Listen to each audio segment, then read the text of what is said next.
Hace más de 2700 años, en las colinas de Judá, un hombre común se levantó para hablar verdades incómodas a una nación corrompida.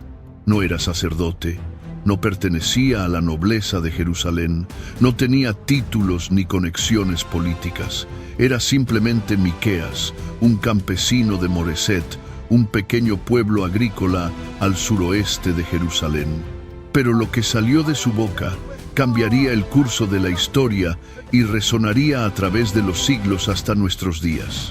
Esta es la historia del profeta Miqueas, el hombre que predijo el nacimiento del Mesías con una precisión asombrosa, que enfrentó cara a cara a los poderosos de su época, que anunció la caída de Jerusalén cuando parecía imposible y que nos dejó una de las definiciones más hermosas de lo que Dios realmente espera de nosotros.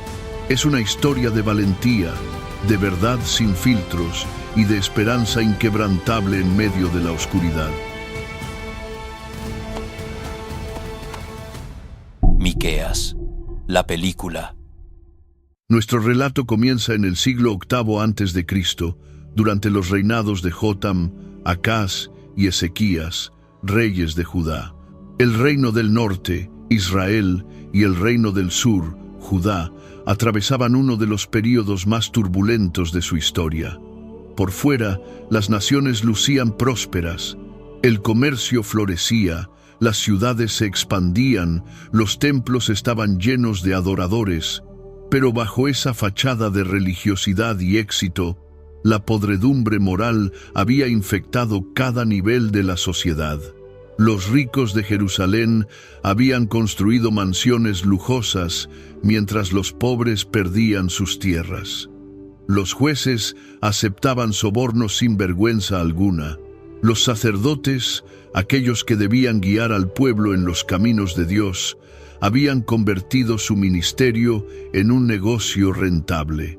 Y los falsos profetas, aquellos que afirmaban hablar en nombre del Señor, proclamaban mensajes de paz y prosperidad a cambio de dinero, ignorando el pecado que consumía a la nación como un cáncer. Fue en este contexto que Dios llamó a Miqueas. No eligió a un príncipe de Jerusalén ni a un escriba educado en las escuelas de los profetas. Eligió a un hombre del campo, alguien que conocía de primera mano el sufrimiento de los olvidados, alguien que había visto cómo los poderosos despojaban a las viudas de sus casas y a los huérfanos de su herencia. Miqueas conocía el precio real de la injusticia porque lo había presenciado en las calles polvorientas de su pueblo. La palabra del Señor vino a Miqueas como un fuego en sus huesos, una carga que no podía callar. Y así comenzó su ministerio profético, un ministerio que sacudiría los cimientos del poder establecido y revelaría verdades que trascenderían su propia época para alcanzar el futuro más distante. Miqueas profetizó con una voz que cortaba como espada. Escuchad, pueblos todos, preste atención la tierra y todo lo que hay en ella. El Señor Jehová será testigo contra vosotros, el Señor desde su santo templo. Su mensaje inicial fue claro y directo. El juicio de Dios vendría tanto sobre Samaria, la capital del reino del norte, como sobre Jerusalén. Las razones eran evidentes para cualquiera que tuviera ojos para ver y corazón para entender. La idolatría había invadido incluso el templo de Dios. Los lugares altos, donde se adoraba a dioses paganos, se habían multiplicado por toda la tierra. Pero más grave aún era la injusticia social que había convertido a la nación elegida en una sociedad donde el fuerte devoraba al débil sin misericordia. Miqueas denunció específicamente a los líderes del pueblo. Con una valentía que rayaba en lo temerario, señaló directamente a quienes ostentaban el poder. Miqueas declaró: Oíd, jefes de Jacob y capitanes de Israel, detestáis la justicia, pervertís lo recto y edificáis a Sión y Jerusalén con sangre e injusticia. No se detuvo ahí. Continuó su acusación implacable contra cada sector de la élite corrupta. Miqueas expuso: Sus jefes juzgan por soborno, Sus sacerdotes enseñan por precio y sus profetas hablan por dinero. Era una denuncia explosiva. Los jueces, aquellos que debían impartir justicia, vendían sus veredictos al mejor postor. Un hombre rico podía comprar la absolución de cualquier crimen, mientras que un pobre podía ser condenado sin haber cometido falta alguna. Los sacerdotes, guardianes de la ley de Dios, habían convertido la enseñanza sagrada en una mercancía. Si querías conocer la voluntad de Dios, tenías que pagar. Y los profetas, aquellos que afirmaban recibir revelaciones divinas, profetizaban según el tamaño de la bolsa que se les ofrecía. Miqueas los confrontó sin rodeos. Y aún así se apoyan en Jehová con descaro, diciendo, ¿no está Jehová entre nosotros? No vendrá mal sobre nosotros. La hipocresía era monumental. Los líderes corrompidos se escudaban detrás de la religión. Creían que porque el templo de Dios estaba en Jerusalén, porque ofrecían sacrificios en los días señalados, porque recitaban las oraciones tradicionales, estaban protegidos del juicio divino. Pensaban que podían vivir como les viniera en gana de lunes a sábado, siempre y cuando aparecieran en el templo el día de reposo. Esta confrontación directa puso en peligro la vida de Miqueas. Los poderosos no toleraban que un campesino de provincia les dijera qué estaba bien y qué estaba mal. Hubo intentos de silenciarlo, amenazas contra su vida, presión para que abandonara su mensaje incómodo. Pero Miqueas no se doblegó. Él sabía que no hablaba por cuenta propia, sino que era portador de un mensaje divino que debía ser proclamado, costara lo que costara. Entonces Miqueas pronunció una de las profecías más impactantes de su ministerio, una que dejaría a todos boquiabiertos por su audacia. Por causa de vosotros, Sión será arada como campo. Jerusalén queda en ruinas. Y el monte de la casa será como cumbre de bosque. El silencio que siguió a estas palabras debió ser ensordecedor. Acababa de decir que Jerusalén sería destruida, que el templo, la casa de Dios, quedaría reducido a escombros cubiertos de maleza, que la ciudad santa, la ciudad de David, sería arada como un simple campo de cultivo. Era impensable, era herejía, era una sentencia de muerte segura para quien se atreviera a pronunciarla.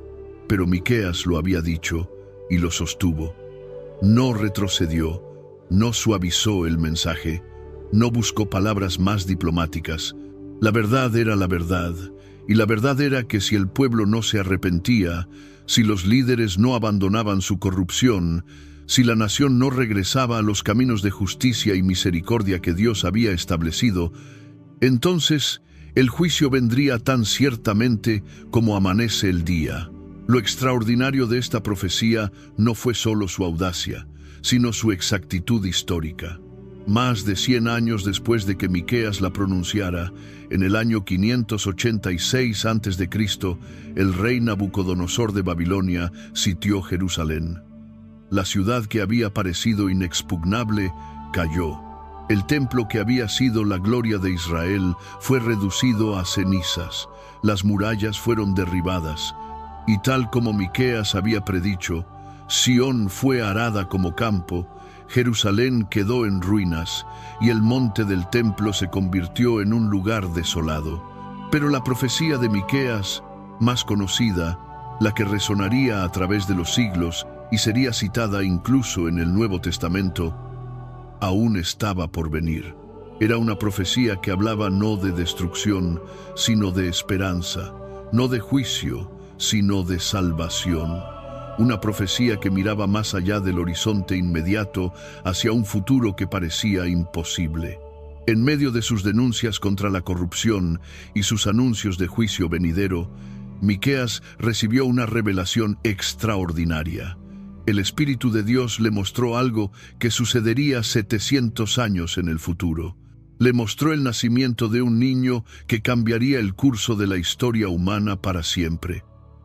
Pero tú, Belén Efrata, pequeña entre Judá, de ti saldrá el que gobernará a Israel, cuyo origen es desde la eternidad. Esta profecía es asombrosa por múltiples razones. Primero, por su especificidad geográfica. Miqueas no dijo simplemente que el Mesías nacería en Judá, lo cual ya habría sido notable. Señaló una aldea específica, Belén Efrata. ¿Y por qué es esto tan significativo? Porque Belén era, en palabras del propio Miqueas, pequeña entre las familias de Judá. No era una ciudad importante, no era un centro de poder político ni religioso. Era un pueblito agrícola, conocido principalmente por ser el lugar de nacimiento del rey David 1000 años antes. Sin embargo, Miqueas declaró que de este lugar, aparentemente insignificante, surgiría el gobernante de Israel. Segundo, la profecía revela algo profundo sobre la naturaleza de este gobernante venidero. Miqueas dijo que sus salidas son desde el principio, desde los días de la eternidad. No estaba hablando de un simple rey humano. Estaba describiendo a alguien que existía desde antes del tiempo, alguien eterno, alguien divino. Esta era una pista clara de que el Mesías prometido sería más que un líder militar o político. Sería Emmanuel, Dios con nosotros.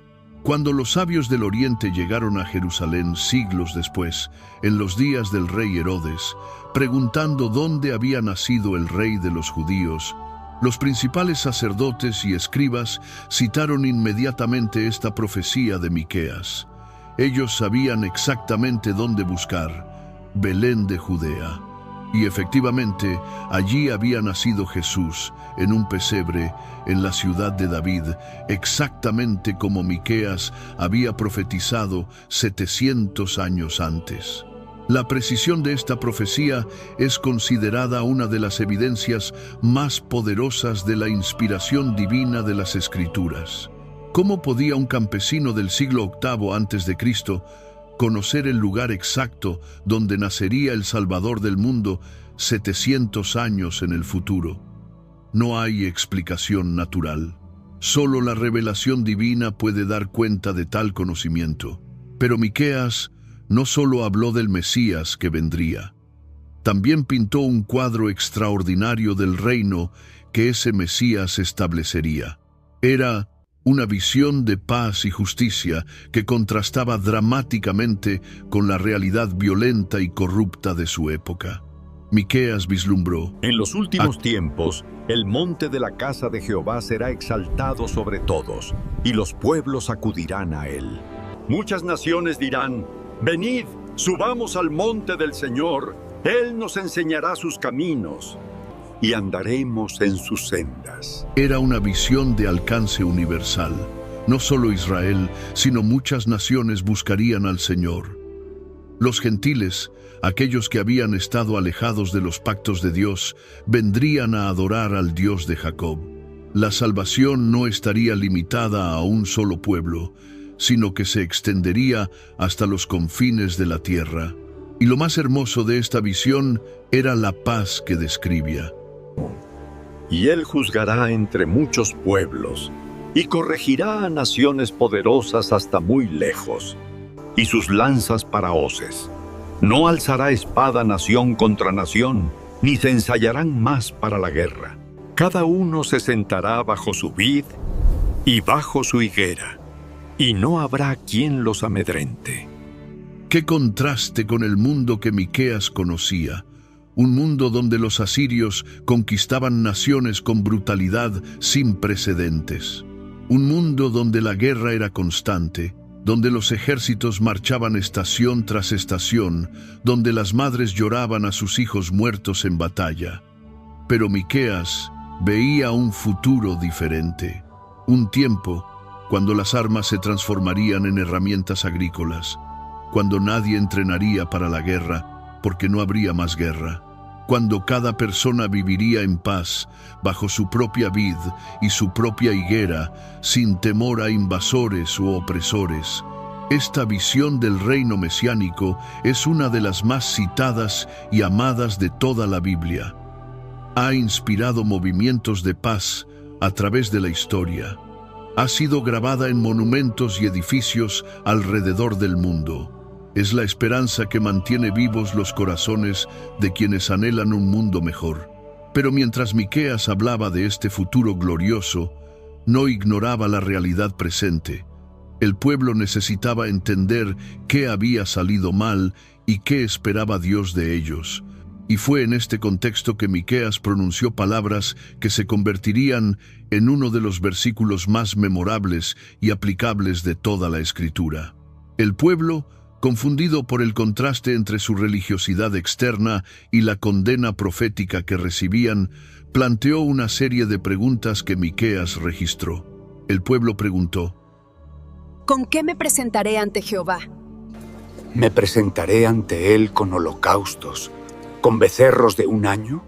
Estas preguntas revelan la mentalidad religiosa que dominaba en aquel tiempo. La gente pensaba que Dios podía ser aplacado con sacrificios cada vez más grandes y extravagantes. Si un becerro no era suficiente, quizás 1000 carneros lo serían. Si aceite no bastaba, quizás 10.000 arroyos de aceite funcionarían. Estaban dispuestos incluso a considerar el sacrificio humano, una práctica abominable que algunos pueblos vecinos practicaban. Pero todas estas preguntas revelaban un malentendido fundamental de lo que Dios realmente desea. Miqueas respondió: Oh hombre, Él te ha declarado lo que es bueno: hacer justicia, amar misericordia y humillarte ante tu Dios. Ahí estaba, no complicado, no imposible, no rituales elaborados ni sacrificios costosos. 3 cosas simples pero profundas: hacer justicia, amar misericordia y caminar humildemente con Dios. Hacer justicia significaba tratar a las personas correctamente, dar a cada uno lo que le corresponde, no torcer el derecho, proteger al vulnerable, defender al oprimido. Era exactamente lo opuesto de lo que los líderes de Judá estaban haciendo. Amar misericordia iba más allá de simplemente ser justo. Era tener un corazón compasivo, mostrar bondad incluso cuando no era merecida, perdonar, ser generoso, reflejar el carácter misericordioso de Dios mismo. Y caminar humildemente con Dios era reconocer la propia dependencia de Él, vivir consciente de su presencia, buscar su guía, someterse a su voluntad. No era la arrogancia religiosa de quienes pensaban que sus sacrificios los hacían superiores, sino la humildad genuina de quien sabe que todo don proviene de Dios. Este versículo de Miqueas capítulo 6, verso 8, se ha convertido en un pilar de la enseñanza ética cristiana. Se cita en sermones, se memoriza en escuelas dominicales, se graba en placas y cuadros. Y con razón. En un mundo que constantemente complica la religión con reglas interminables y requisitos elaborados, Miqueas nos recuerda que Dios busca algo mucho más simple, pero infinitamente más profundo. Corazones transformados que produzcan vidas de justicia, misericordia y humildad. A medida que el ministerio de Miqueas continuaba, su denuncia de la hipocresía religiosa se volvió aún más punzante. No bastaba con asistir al templo, ofrecer sacrificios y recitar oraciones si la vida diaria contradecía todo eso. Miqueas señaló la contradicción. El pueblo adoraba fervientemente en el templo, pero salía de allí para engañar en los negocios, oprimir a los trabajadores, robar tierras a las viudas, pervertir la justicia en los tribunales. Cantaban himnos al Dios de la justicia mientras practicaban la injusticia más flagrante.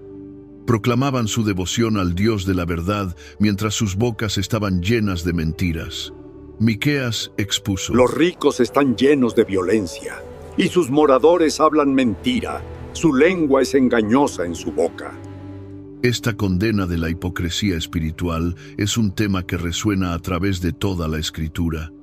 Dios no se impresiona con rituales externos si el corazón está lejos de Él. Los sacrificios sin obediencia son vacíos. La adoración sin justicia es una abominación. El profeta Isaías, contemporáneo de Miqueas, expresó el mismo mensaje. El profeta Amós lo proclamó con igual fuerza, y siglos después Jesús mismo confrontaría a los fariseos con acusaciones similares. Sepulcros blanqueados, hermosos por fuera, pero llenos de muerte por dentro. Miqueas no permitía que su audiencia se escondiera detrás de sus prácticas religiosas. Los confrontaba con la realidad de sus vidas. ¿De qué servía ofrecer becerros en el altar si esos mismos becerros habían sido robados al pobre? ¿Cómo podían elevar sus manos en oración cuando esas mismas manos estaban manchadas con la sangre de los inocentes? ¿Qué valor tenían sus canciones de alabanza cuando sus corazones estaban llenos de codicia y violencia?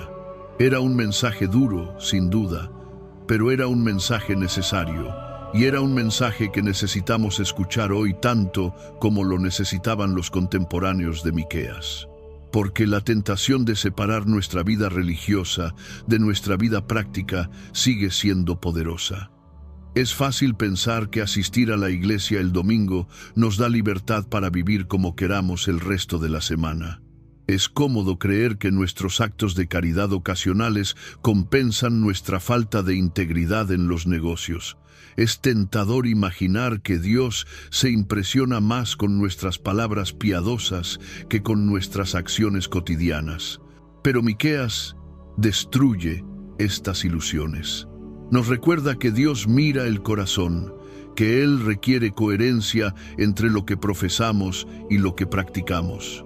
Que la verdadera adoración se extiende desde el templo hasta la casa, desde el altar hasta el mercado, desde el domingo hasta cada día de la semana.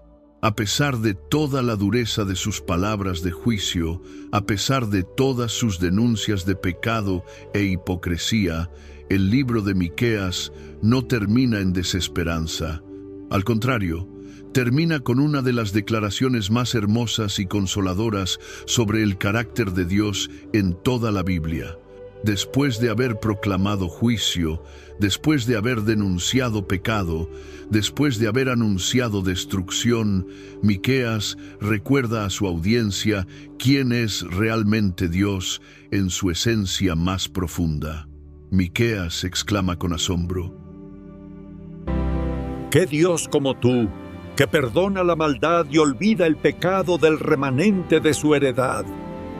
No retiene para siempre su enojo, porque se deleita en misericordia. Era una pregunta retórica, por supuesto. No hay Dios como Jehová. Los dioses paganos de las naciones circundantes eran caprichosos, crueles, sedientos de sangre. Pero el Dios de Israel era diferente. Sí, era justo y no pasaba por alto el pecado. Sí, traía juicio sobre la maldad, pero en su corazón se deleitaba en la misericordia. Miqueas continúa describiendo la gracia de Dios. Él volverá a tener misericordia de nosotros, sepultará nuestras iniquidades y echará en lo profundo del mar todos nuestros pecados. ¡Qué imagen más poderosa! Dios no solo perdona el pecado, sino que lo entierra, lo arroja a las profundidades del mar, donde nunca podrá ser recuperado. No lo guarda como evidencia para usarlo en nuestra contra más tarde. No lo menciona constantemente para recordarnos nuestros fracasos. Lo elimina completamente, como si nunca hubiera existido. Esta revelación del carácter de Dios es crucial para entender el mensaje completo de Miqueas.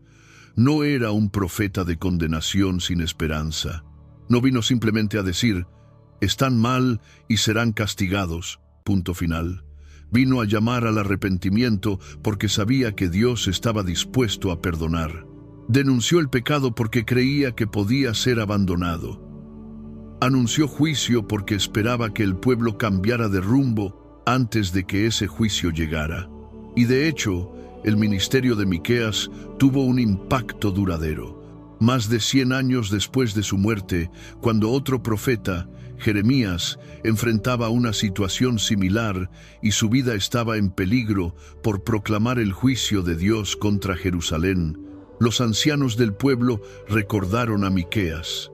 Los ancianos testificaron: Miqueas de Moreset profetizó en tiempo de Ezequías, rey de Judá, y habló a todo el pueblo de Judá diciendo: Así ha dicho Jehová de los ejércitos: Sión será arada como campo, y Jerusalén vendrá a ser montones de ruinas, Y el monte de la casa como cumbres de bosque. ¿Acaso lo mataron Ezequías, rey de Judá, y todo Judá? No temió a Jehová, y oró en presencia de Jehová, y Jehová se arrepintió del mal que había hablado contra ellos.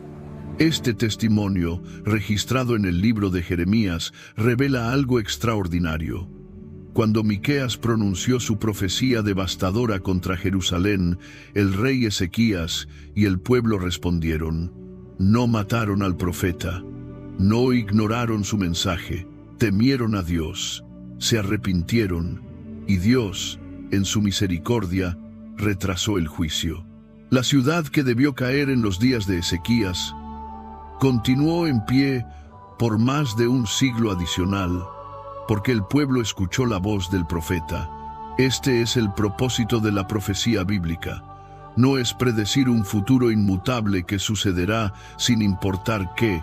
Es advertir, es llamar al arrepentimiento, es ofrecer la oportunidad de cambio antes de que sea demasiado tarde. Y en el caso de Miqueas, su ministerio logró exactamente eso. Sacudió a una generación para que volviera a Dios. Ahora, mientras miramos hacia atrás, a través de los siglos que nos separan de Miqueas, ¿qué podemos aprender de este profeta campesino que se atrevió a hablar verdad al poder? Primero, aprendemos que Dios no se impresiona con nuestro estatus social o nuestras credenciales humanas.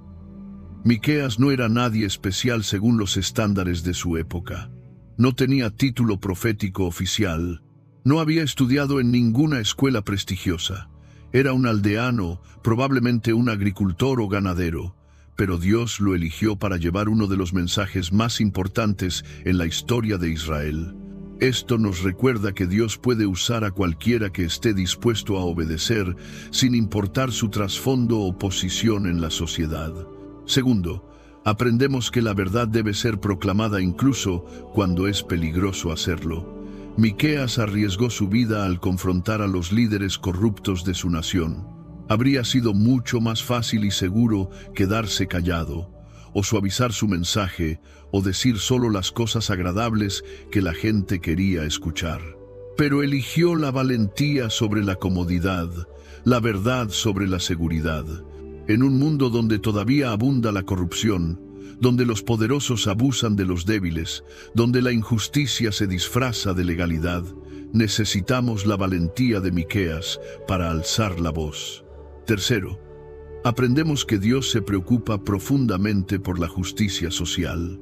No es solo una cuestión de doctrina correcta o rituales apropiados. Dios se preocupa por cómo tratamos a nuestro prójimo, especialmente a los vulnerables, la viuda, el huérfano, el pobre, el extranjero. La religión que ignora la justicia social no es religión verdadera según el estándar de Miqueas. La fe genuina se expresa en actos concretos de justicia y misericordia. Cuarto, aprendemos que la esperanza es más poderosa que el juicio.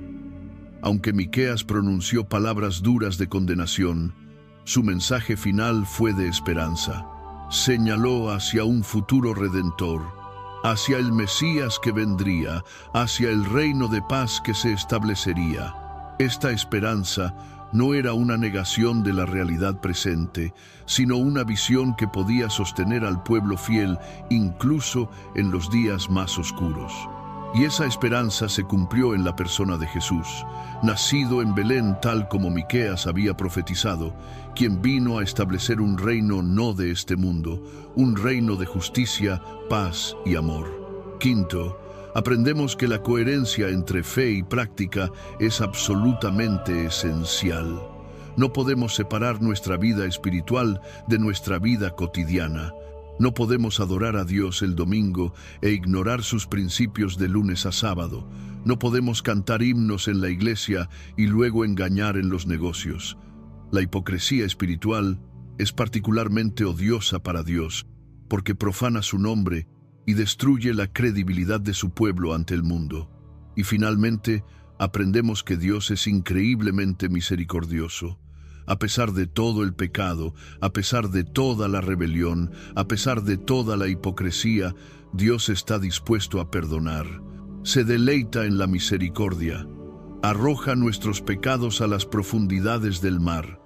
No porque el pecado no sea serio, sino porque su amor es más grande que nuestro pecado. El mensaje de Miqueas no es historia muerta. Es un llamado vigente. Vivimos tiempos parecidos a los suyos. Religiosidad sin práctica, corrupción en lo alto, injusticia disfrazada de legalidad y fe superficial. En medio de esto, su voz sigue resonando: hacer justicia, amar misericordia y caminar humildemente con Dios. Gracias por ver este video. Si llegaste hasta aquí, te invito a escribir en los comentarios la frase devota de hoy. Señor, enséñame a caminar en tu verdad. Déjala allí como un acto público de fe y reflexión. Y no olvides interactuar con el canal, comentar, dejar tu like y compartir este video.